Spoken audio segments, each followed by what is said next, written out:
Hi guys, welcome back to the channel. So, female fencer Stephanie Turner sat down for her first on-camera interview with Fox. She explained why she refused to compete in a recent bout against a male athlete who identifies as transgender. This male athlete actually has a track record of competing in the men's division and moved over into the women's to compete against female athletes. Redux did an article on this person way back in December last year, and this actually put this person on Stephanie's radar. That the trans-identified male competes for Wagner College and may be collecting a woman's scholarship, we don't know. Redmond Sullivan, who had previously competed on both the male and female teams simultaneously, seized gold in the women's category at the Connecticut Division Junior Olympic Qualifier. So Sullivan first began competing in female sports while attending Daniel Hand High School in Connecticut. Connecticut has a track record of allowing these male athletes to dominate women's sports, and competing for the men's and women's division is nothing new. The coach in Oregon, who quit in protest over this insanity, said that they would compete as boys one season and come back the next season in the fall and say they're a girl. These are not girls, they're boys saying they're a girl. They're playing a false sport, come back and play a girl sport and go back to playing a boy sport. All they have to do is change their paperwork at the district office. The Connecticut Interscholastic Athletics Conference has also allowed this person to compete in women's shot put and discus. So Sullivan competes in track and field as well and has won state championships in shot put, apparently throwing almost 4 feet ahead of the female competitors. Now this CAIC is also involved in a court case. They were taken to court by female athletes who said that their careers were derailed as a result of having to compete against multiple trans athletes. Their policy allows male athletes to compete in the women's competitions without any use of hormones, without any transitioning of any kind. These are boys who go over into the women's division claiming that they identify as girls now, and they don't have any requirements whatsoever. Not that that makes a difference, they still have an advantage even with hormones and everything, but it just goes to show these are literally boys competing in the wrong category. And the CIAC has allowed this over in Connecticut. They have a track record of allowing this, no matter how it affects female athletes. According to the results of the CIAC meet, Daniel Hand's school would have placed 4th had it not been for Sullivan's dominating performance in the girls category. Sullivan was the only athlete to make it top 10 in the CIAC championship in the first year of competition. And yet we're supposed to pretend that it's perfectly fair, that it's perfectly just to put female athletes through this, to force female athletes to compete against this person. So not only is this person dominating track and field over in Connecticut, this person is now dominating women's fencing. So while competing in shot put and discus, this person placed top 3 in 14 separate competitions. At the same time, Sullivan was also competing in boys fencing at the same school. This is how far this insanity has gone. And no matter how far they allow it to go, no matter how ridiculous it is, they will still claim that this is fair, that this person isn't breaking any rules. So Sullivan now competes in fencing for Wagner College in Staten Island, New York. He joined the men's fencing team and participated in the New England Division USFA Pomme de Terre on June 17, 2023, during which he placed 29th out of 58 male competitors. But as of late October 2023, Sullivan was still classified as a fencer on the men's team, but just 1 month later, began competing in women's fencing. So while classified and ranked in the men's team, this person starts competing against female athletes. And the female athletes are supposed to pretend that this is now a woman and go along with competing against this person, disregard their safety, disregard fairness, disregard what is right and what is wrong. So Sullivan's transfer to the women's team was conveniently unannounced by Wagner. Sullivan wasn't winning gold when competing against male athletes, but went on to win gold at the Connecticut Division Junior Olympic Qualifier in the junior women's foil. And this is what Wagner College has the nerve to say on their website. They're committed to stopping sex discrimination. and that they are in compliance with Title IX. Female fencer stands up for fairness in women's sports. She did it by taking a knee and refusing to compete against a biological male at a tournament over the weekend. The referee's response, a black card, the sport's most severe penalty, which means expulsion from the tournament. Let's bring in the athlete at the center of it all, Stephanie Turner. And Stephanie, thanks so much for being with us. We really appreciate it. Thanks for having me. So this was an Olympic qualifying event. My understanding of it is. This was something that you had prepared all your life for. It wasn't an Olympic qualifying event? I'm sorry. I had heard that this morning. No, it wasn't. It was an important event, though. And this is something that you've been preparing for an awfully long time. You decided that you were going to take yourself out of the tournament. What was the thinking in leading up to the decision where you took a knee? Right. So this was actually a regional tournament held by the USFA at the University of Maryland. So part of my pre-competition ritual is to check the online registration to see who is going to be there and just double check my check-in times. And on the registration list, I saw Redmond Sullivan's name listed there. And I recognized this individual from a previous Redux article that had been written stating that this person was a man who had previously competed on the men's team at Wagner and was now competing as a woman within the USFA. So from that point, I just got really disappointed with the USFA and with this tournament, and I just felt like at a loss. I'd already committed so much money to it and training hours, and I was literally looking forward to this. I do this tournament every year. Yeah. I think this may be like my 10th year in a row doing this tournament. And I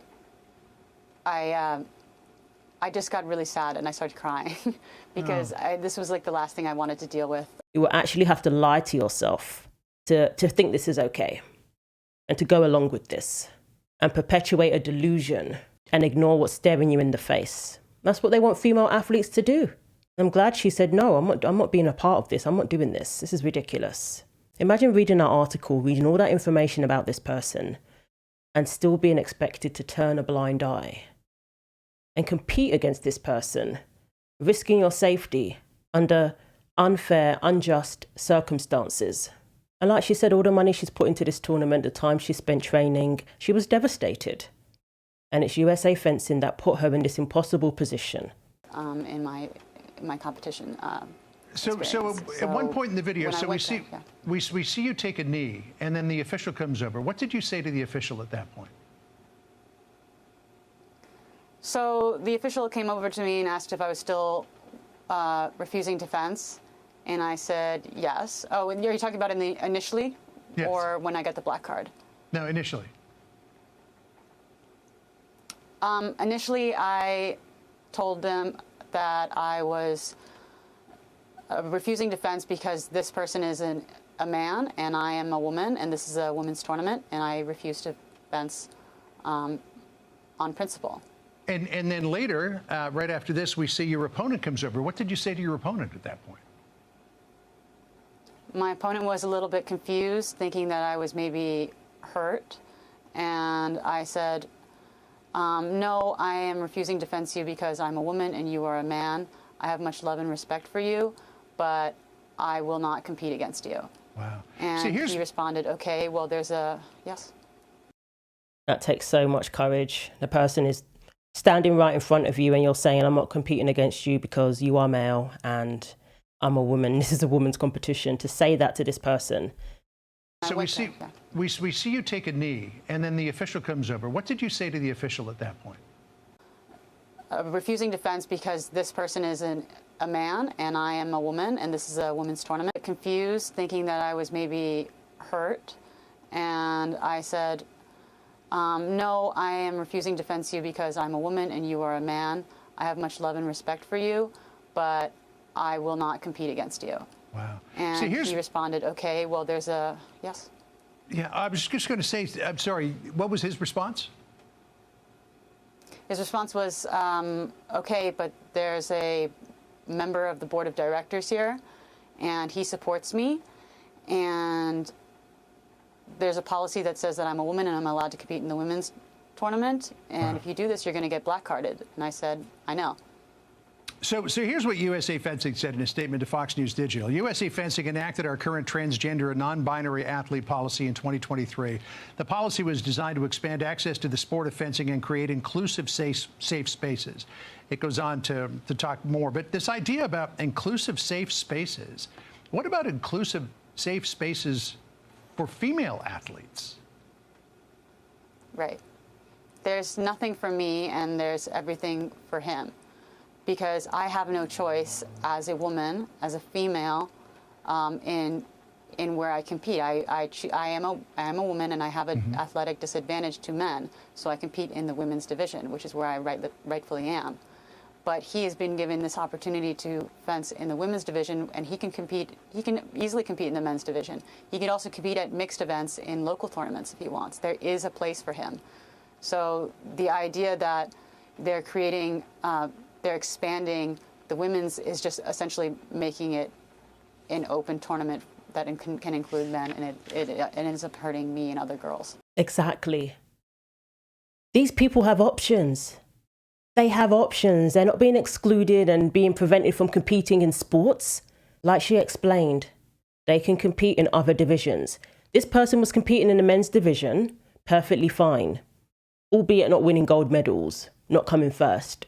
But then to go over into the women's division and start getting gold medals, start getting women's scholarships, potentially, start winning state championships in other sports, clearly there's an incentive to compete in the women's division.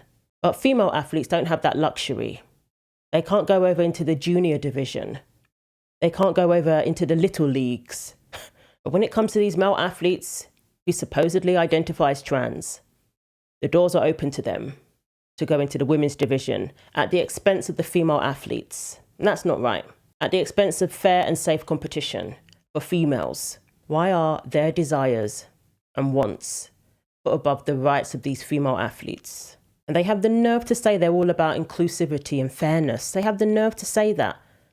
They're all about safety for everybody but the female athletes, apparently. These male athletes should be encouraged to compete in the correct category. Nobody's trying to erase them. Nobody's trying to eradicate them from sports. Compete in the correct category like we all have to. This is what it's going to take. Women refusing to compete against these men. There's really no option to go around this when there are extremists who take up positions within the authoritative body of the USFA. So I have very little option other than being forced to fence.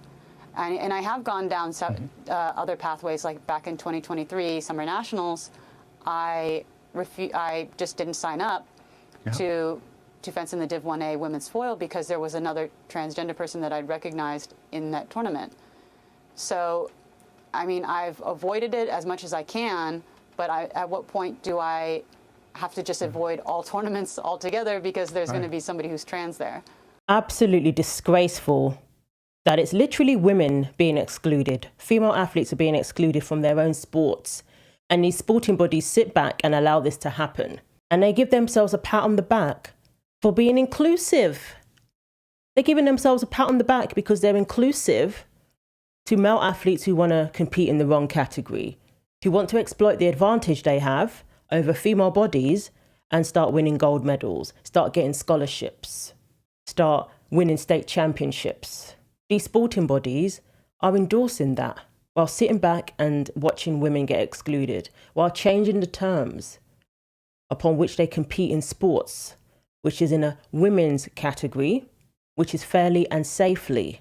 They're changing those terms and saying that if you want to compete, you're going to have to compete against a man. So how many female athletes just don't even sign up? I'm sure there are many. What about the ones who just stop competing altogether? And they are denied the benefits of competing in sports. All the benefits that we're told that these trans athletes need, that they must compete in sports. That also applies to female athletes. April Hutchinson, being able to compete in sports was life-saving for her. I wouldn't be alive today if I didn't start powerlifting. I came out of rehab in 2019 and I started powerlifting as a way to help me stay fit and healthy. And I owe everything to powerlifting, and I wouldn't have that in my life if I wasn't sober. I wouldn't be alive if I wasn't sober. I surely would be dead. So, you know, when I was suspended and that was taken away from me just to appease the mental health of a male, you know, it was frightening, and it's scary, because to me that I felt like, you know, am I going to die if I don't have my sport? So it was a very scary time. And I mean, for me to speak out the truth, that I mean, and have integrity, if I didn't do that every day, I would surely relapse. So truth and integrity is number one in my daily life. And they spring this on the women and expect them to go along with it. And when they don't, they get punished. They get black cards and they get excluded. So again, I commend Stephanie. Very brave of her to do what she did. It was not in vain. These sporting bodies, USA Fencing, they're going to have to look at their policy once again. And I'm glad she never took the route she took before and just didn't sign up. She is one of many examples of female athletes who are being excluded to accommodate entitled male athletes. And the policies of these sporting bodies allow it. And that is disgraceful. But let me know what you think. Thanks for watching. Like, comment, and subscribe. Take care of yourselves, and God willing, I will see you in the next video.